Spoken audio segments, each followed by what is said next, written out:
এজন্য আল্লাহ বললেন তিন কারণে মায়ের মর্যাদা বেশি। এক হলো হামালাতহু উম্মুহু, বাবা তোমারে পেটে ধরে নাই, জোরে বলেন পেটে ধরেছে কে? দুই নম্বরে ওয়াহানানা আলা ওয়াহান, বোঝার পরের বোঝা, যন্ত্রণার পরের যন্ত্রণা, কষ্টের পরের কষ্ট বাবা তোমার জন্য কোনোদিন সহ্য করে নাই, সহ্য করেছে কে?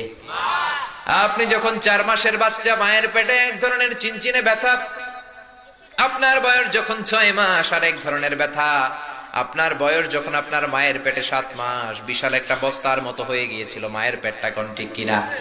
এই বস্তার কারণে আমার মা খেতে পারে নাই, ঘুমাতে পারে নাই। এই বস্তাটা নিয়ে আমার মা টয়লেটে যেত, জোরে বলেন ঠিক কিনা? এই বস্তাটা নিয়ে আমার মা রান্না ঘরে যেত, এই বস্তাটা নিয়ে আমার মা ঘুমাতে যেত, চোখের পানি ছেড়ে ছেড়ে আল্লাহরে বলতো, আল্লাহ কবে তুমি আমার মানিক রে, আমার বাজান রে আমার হাতে তুলে দিবা, জোরে বলেন ঠিক কিনা? কত কষ্ট যে একজন মা নরমাল প্রসেসে ডেলিভারি করতে যে সহ্য